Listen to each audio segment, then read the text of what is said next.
up, what is up, what is up, guys?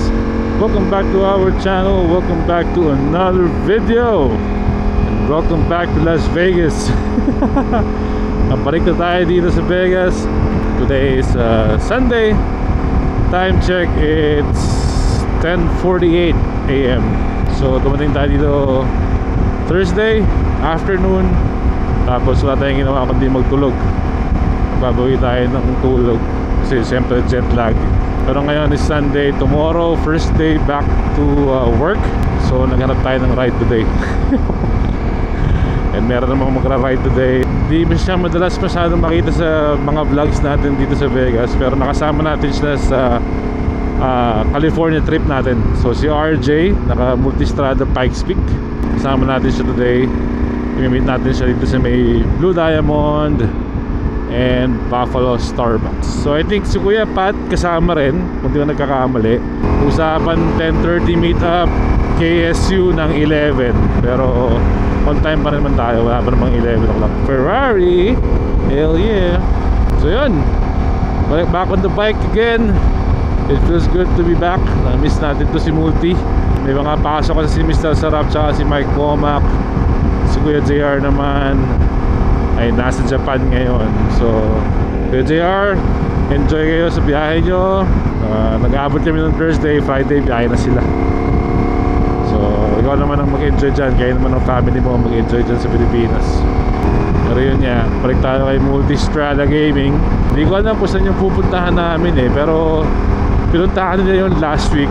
And nag-enjoy sila doon. Parang 1 hour away ata dito sa Vegas. Pero never ko pa siya napuntahan.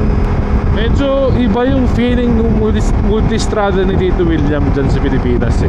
Hindi ko alam kung anong meron, pero parang buhay na buhay yung Multistrada niya dyan. Talagang parang ang luwag. Ang naiisip ko lang na pwedeng factor is yung gasolina. Kasi dito ang nilalagay lang namin ng highest octane lang sa pump is 91. And I think dyan sa Pilipinas yung kinakarga nila dyan sa Multistrada niya is 95 kung di ako nagkakamali.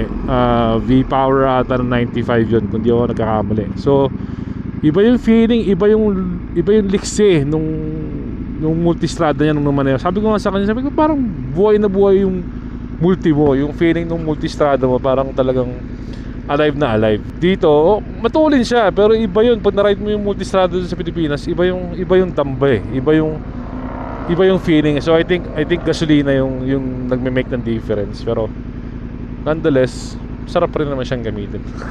Magbe-best pa sana tayo, kaya lang yung mga kasama natin mag-best pa puro may trabaho eh. Medyo kinakati ako mag-ride. Kasi nga naman almost everyday ako nag-ride nung nandyan ako. So ngayon, kinakati ako mag-ride. So sabi ko, bago bumalik sa work bukas, hanap tayo ng isang ride. Meet na natin siya doon, then kita-kits tayo mamaya. Let's go! Yan sweet potato Upload ka na ulit. So ito yung motor niya, yung Pikes Peak. Ito yung Lodi nating Pikes Peak eh. Dream bike natin to eh. Malay natin, di ba? Pag sinuwerte. Sama natin si Kuya Patrick. Naka-trike siya ngayon. So siguradong chill ride lang tayo ngayon. So parang 80 miles away yung yung pupuntahan natin. Shoshone, California. Tsaka may isang simbahan daw na pwedeng daanan. Ride out na tayo. Maggagas lang sila dito sa malapit. Tapos diretso tayo. Siguro doon na ako mag-vlog sa doon ko na kukulang kasi never pa ako nakapunta ron eh. So doon na ako mag-video sa sa banda ron. Let's go! So hindi pala abot ng Param. So pakaliwa dito sa Tecopa. Ngayon na ako makakadaan dito. Alam ko sila Mike Womack nakapag ride na dito papuntang papuntang Death Valley. So check-in ko lang yung gulong ko. Okay. Buta akala mo chill ride, nagda-100 pa rin ang puta. 100 sa trike eh. 100 miles per hour sa trike ko. Pero malayo na narating ng trike dito. Nakailang balik na Sturgis to eh. Nakailang balik na Sturgis yan. 3 balik na yan Isipin nyo yun, 1,500 miles one way. Every year ginagawa niya yun yung Sturgis. So check lang daw na yung gulong niya. Higpitan lang niya.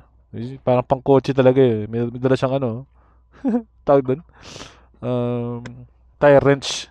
Isang side lang? Isang side lang. Sarap ng weather, sakto. Maaraw. Ano muna tayo sa may simbahan. Okay. Ano pangalan? St. Therese, no? Yeah, mga 5 miles. Malapit lang dyan. Okay. Sige. Tindi yan. Matinding rider yan si Kuya Pat. Ng hardcore rider. Tulin yan. Pagka nakaride mo si Kuya Pat, kung agad-agad susundan yan, kayari ka dyan.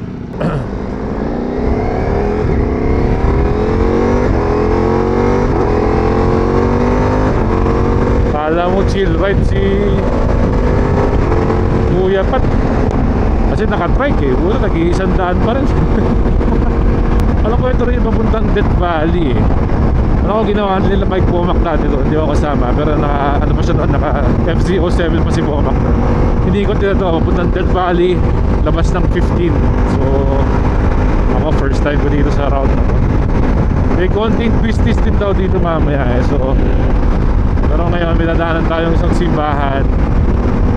St. Therese ata yung pangalan ng simbahan. So, sakto Sunday, nakatarad tayo. Let's go!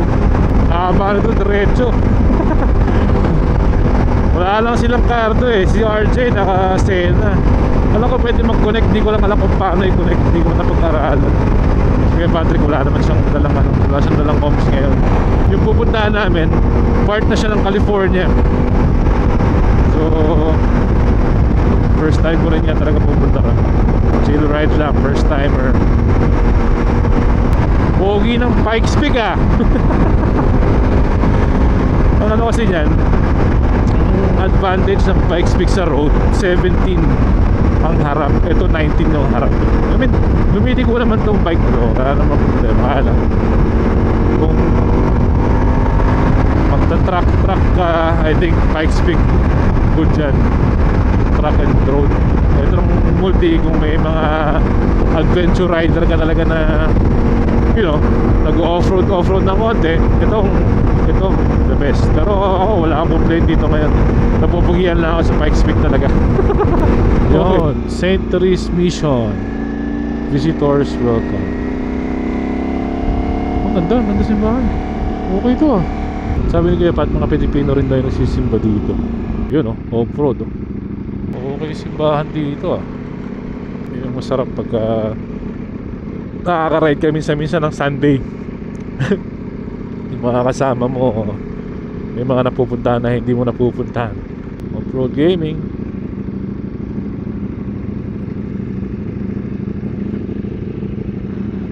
Pilipino nga rin yun nandito. Philippines! Alright, check out natin simbahan. Tigas pa lupa, tigas. Okay, let's go. Okay itong okay itong simbahan dito. Malaki siya. Tapos may Station of the Cross dito. Darin nga natin si Mrs. dito. Hindi, nagkikwento ko sa ilang. Ang ganda ng simbahan. Ang laki ng lugar. Tapos yun nga, puro Pilipino. Santo Niño dito rin. January yun eh. Tapos sabi ni Kuya Pat kanina, puro Pilipino raw tao dito. Okay, sabi ko. Hindi ko in-expect. Nung pumapasok kami sa loob, yung naririnig ko kanta, Lead Me Lord. Nung narinig ko yun, Pilipino nga to. Sige Kuya, para maikabit yung tanggal yung clamp ng exhaust eh. Baka mahulog eh. Problema dyan, pag nahulog, baka tumasik sa atin eh.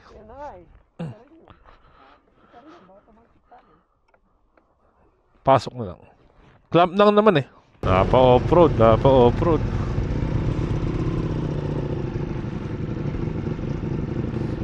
Dito na tayo sa taas dumaan. Operative over. Okay yung lugar dito. Ganda yun. Nakakabit lang ni Kuya Pat yung exhaust niya siguro dyan sa may dyan sa may sementado para hindi maalikabok. Sabi niya, una na kayo dyan para makapaglaro kayo. Hindi, chill ride lang kami. Hindi ko alam kung saan lang galing yung community na nagsisimba doon. Kung galing, sabi ni Kuya Pat, galing Vegas daw yun eh. Kasi meron din nga doon, banda road, yung Paramp town. Ano ko, may mga Pilipino rin doon. Pero okay siya, malapit lang siya. Hindi siya ganun kalayo sa Vegas. May iba-ibang scenery or iba-ibang simbahan naman. Doon natin si Mrs. dyan. Actually last week dito na siya nag-ride. Eh nagustuhan ni RJ. So sabi niya, gusto mo doon na lang tayo ngayon mag-ride din. Sabi ko, sige. Hindi pa rin man ako nakapunta. Parang may kainan yata, burger salon doon sa dulo. So let's go, samahan niya lang kami. Quick stop over lang. Kinabit lang yung exhaust ni Kuya Pat kasi yung RS. Oo. Panigalo makina na. Yeah. Pero ganun din, 18,000. 18 kaya, Desmo. Desmo. Pero dry clutch. Dry grass. Diba? Worth din siya. Ah, pero pinapalitan na ng dry. Oo. Pero mahal din eh, 40. Dito, masaya na ako sa Pikes Peak. Pag nagkaroon ako Pikes Peak, goods na. Idol ko to si ano eh. Sweet potato eh. Ganda oh. Parang painting lang. Parang painting lang. Haba na to guys. So kaya lang may ganun eh. May talon dyan sigurado eh.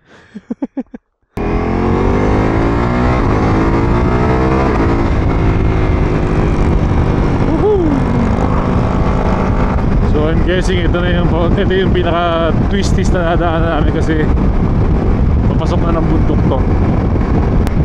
Sigo U-turn daw At least siguradong chill ride kasi sa malayo.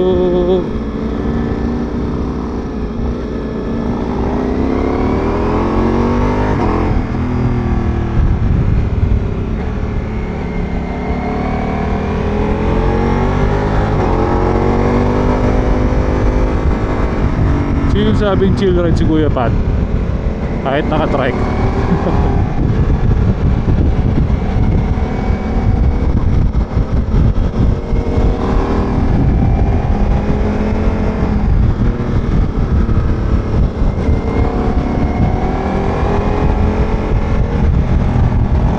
Sarap pa.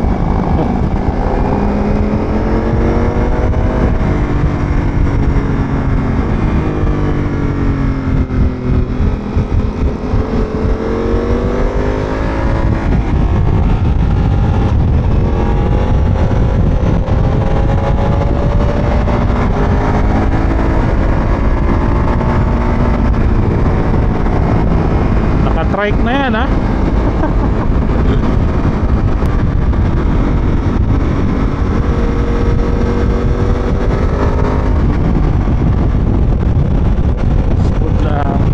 Nakikita exit, wag bibira.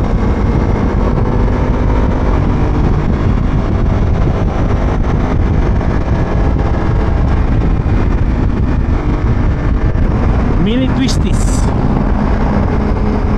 Tanggal ka din na yan. Sabi ni Kuya Pat may mga hot springs daw dito. Feeling ko yan yun kasi may mga puno na namang hindi mabubuhay ang puno dyan kung front to Resting Springs Ranch.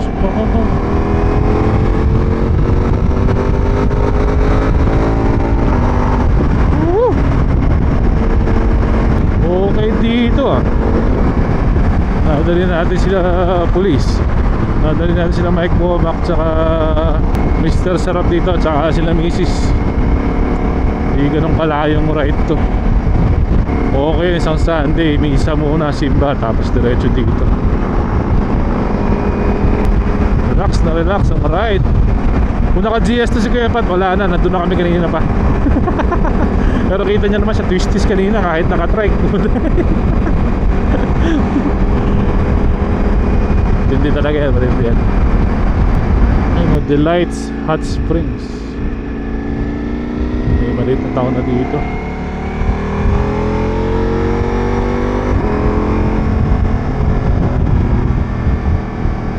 Sarap weather dito, 62 degrees Time check 1:13. Hindi ko pa na-adjust yan pero 1 o'clock pa lang. Hindi pa ako nakaka-adjust ng tulog Kaya kanina, sabi ko, imbis na magtulog ako, labas lang ako kasi para mamayang gabi masarap ang tulog. The first 2 nights okay naman, nakaka 3-4 oras sa araw tulog. Kaya lang paggabi gising ako natulog ako maaga, siguro mga 11. Basta gising ako ng 2 o'clock o 3 o'clock. So wala na, hindi na ako nakatulog. Sakto nag-message si RJ, ride tayo. Sabi ko, sige tara, game. Ganda rin silipin yung hot springs dito. Tecopa Hot Springs Campground and Cruise. Okay. Wild West ang datingan. Minsan dali namin kayo sa Oatman. Nakikita niya, may vlog si Mike Womack dyan tsaka si Mr. Sarap. Nung nag-Oatman sila nila Kuya JR doon, okay din doon. Yun talaga parang ano, Wild West talaga doon. May show pa ng cowboy, yung mga nagbabarilan, may duelo. May nabuta kami show doon dati. Kaya lang nung nagpunta kami doon, hindi pa ako nagvo-vlog doon. So maganda yun, balikan natin. Kaya yung sinasabi ni Kuya Pat na mga naglalakad tapos naliligo. Oo nga no, yung mga dala silang camping chair, mga nakapang swimming. Okay out of nowhere, okay no. So I guess hot springs yan.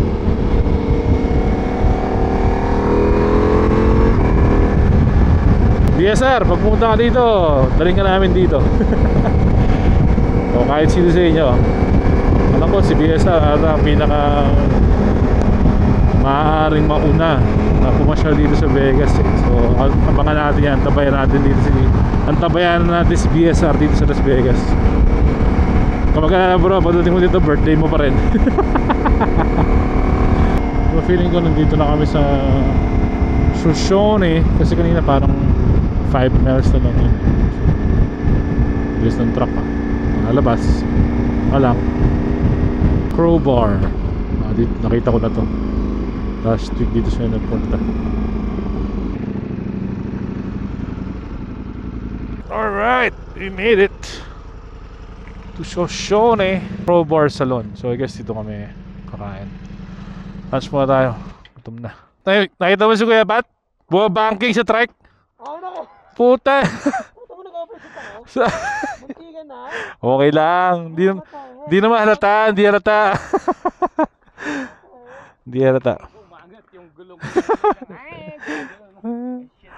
Tulin Kuya Pat. Puta, twisties na lang. Tulin pa.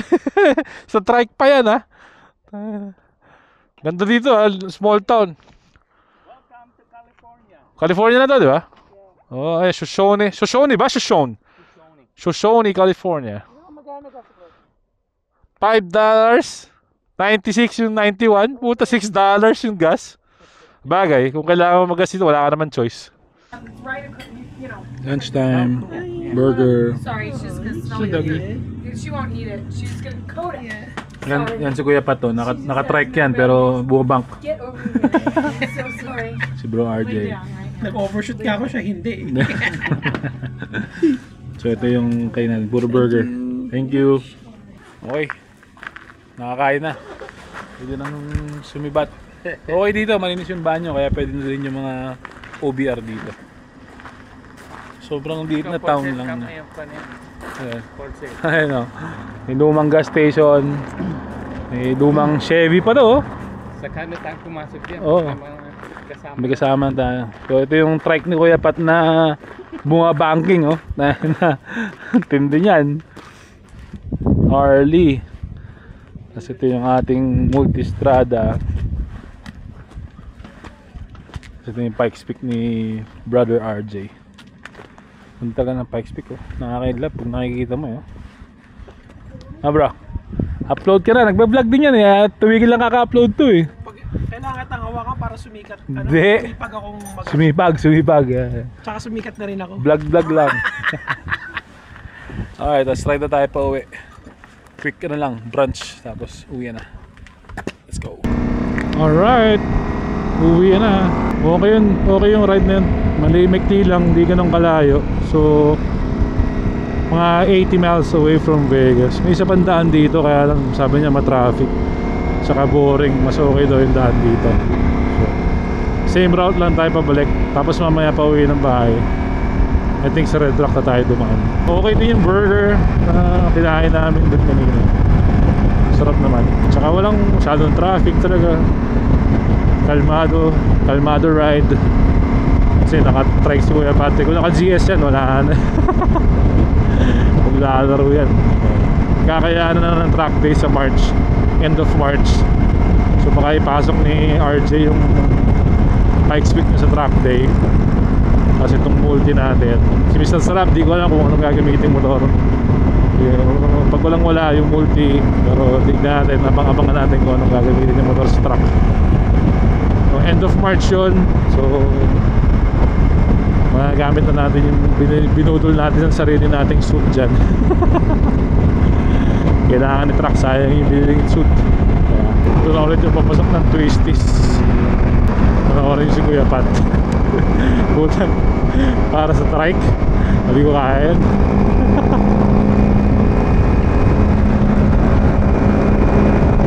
Magwelo na yan, magwelo na yan.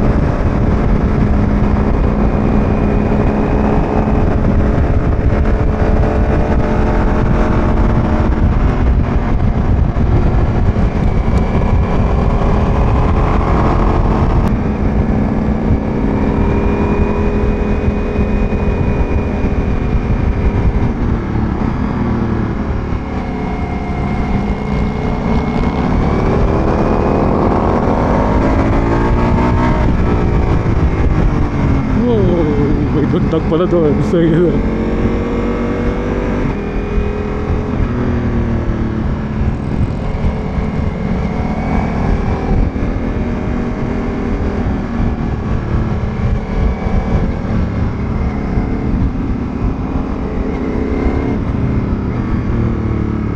Ito yung siko.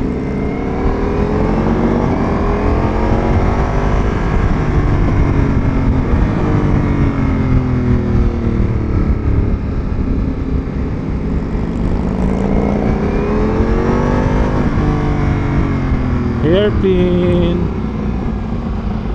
Pasok mo, brother. Yung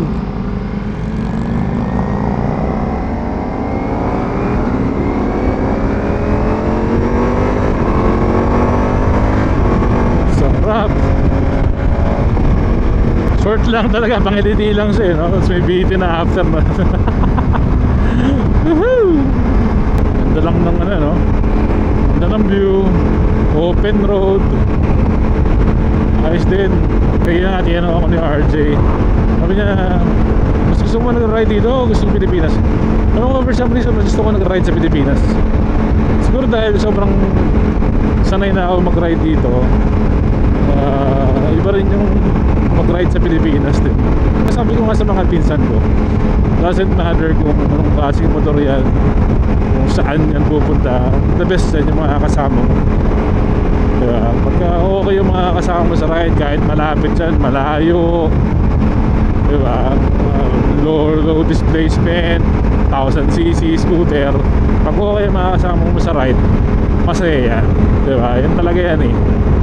Minsan masarap din sa solo ride, don't get me wrong. Wala ka iniintinding oras, wala ka iniisip na kasama, pero you know, kahit anong klaseng motor yan, pag okay yung mga kasama mo, masaya yan sigurado. Kahit saan, basta ride, goods yan. Kahit nga ride to work, masaya kami. Lalo after ng work, pagod, pauwi, kalmado, chill ride, diba? Nakatanggal ng stress yan. Subukan nyo na, kung nagdadalawang isip pa kayo magmotor, ito na yung sign na kumuha kayo ng motor. Let's go! Alright, thank you Kuya Pat. Pasok na tayo dito sa pasok na tayo ng red truck para may view naman pauwi. Sarap yun, sarap yung ride na yun, chill ride lang yun. So far nagpagas tayo kaninang umaga sa Shell, 161 miles na tayo. So I think hanggang makauwi ng bahay at least 200 miles to. So mga ano yun, 320 kilometers. Mga dami naglalaro papuntang ano, galing red truck oh. Motor, ski. Uy oh, Land Cruiser oh. Shout out all. Yes sir. Red Rock, let's go.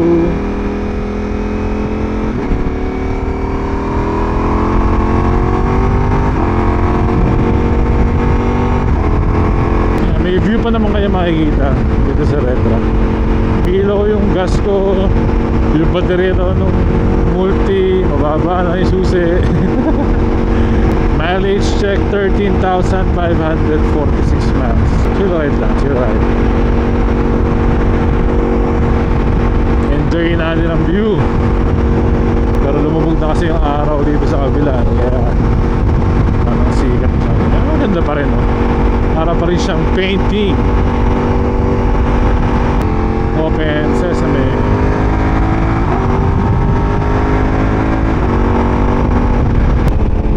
Sarap talaga ni Multi. DJ DLS, pag ito panahon, di umiinit to. Lolo ko ni DJ DLS eh, multistrada kasi ako papuntang Christmas party. Sabi niya, tapos na rin yung party, mainit pa rin yung motor eh. Hindi na siya kasing lamig ng Vogue. Sayang, di natin na-testing yung Vogue ni DJ DLS. Hindi kasi tayo nakasama dun sa Biggie ride eh, kasi late na tayo nakauwi nung gabi yun eh.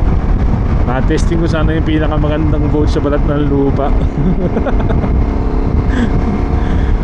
Yung iba next year gawin na natin, testing natin yung Vogue kung nasa iyo pa yung Vogue. Malay mo nakakareklamo ng may Ducati, sa Ducati ka rin babagsak. Di ka sure. Parang walang tao dito sa overlook na yun. Meron naman. Ano lang kung may mga motor. Wala, isa lang. Malamig na. May 48 degrees dito sa area na to. Medyo malamig na.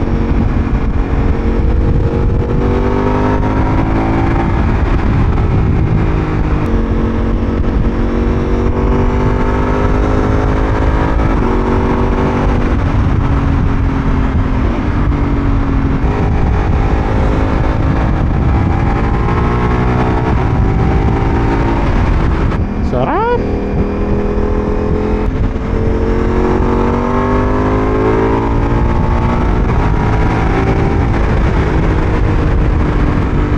Yun o, may rider o.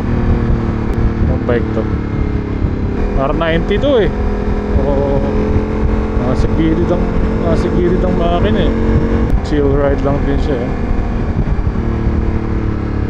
Full leather siya do. Bahay ba? Bahay ata, nipis eh. Oo, tsaka yung bag niya ano, parang pink leopard R1200R PLW nga. Bahay nga to. Chill ride si ate. Nipis eh, nipis na ka daw ano. 13,555 mileage check. 555 tuna. Baka naman.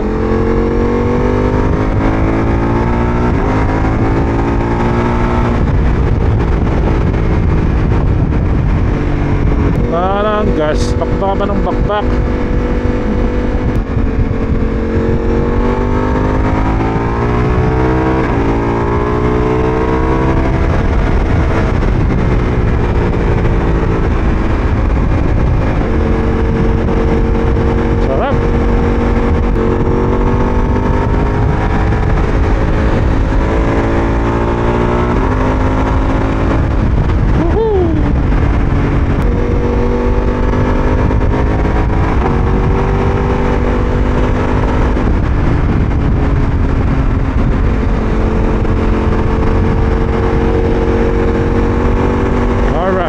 Macau na tayo.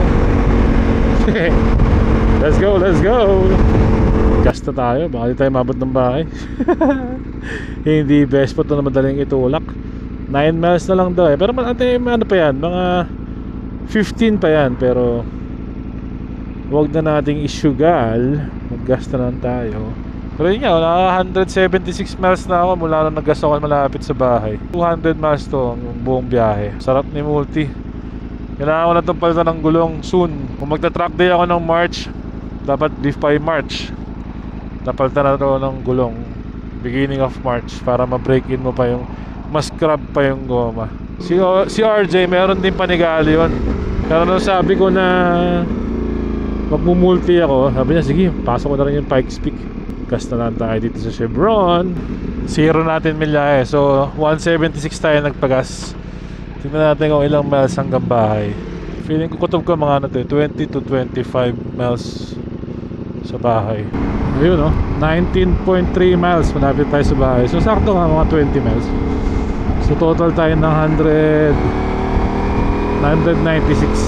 So, shy of 200 miles. Almost 320 kilometers. Hindi ako nagkakamali.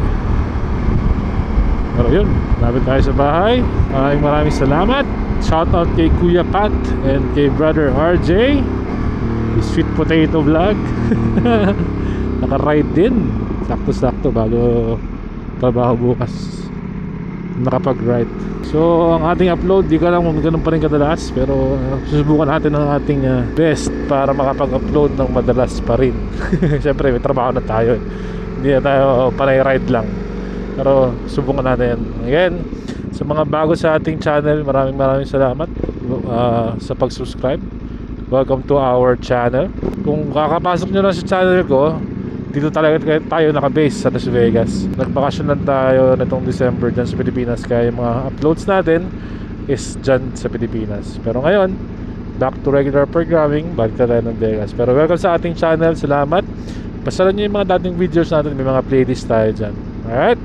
At sa mga dati pa natin subscribers, maraming salamat sa pag-alis, pag-abang ng ating mga videos, sa panonood. Maraming salamat sa inyo. Alright, until the next one guys, ingat kayo dyan and enjoy. Let's go.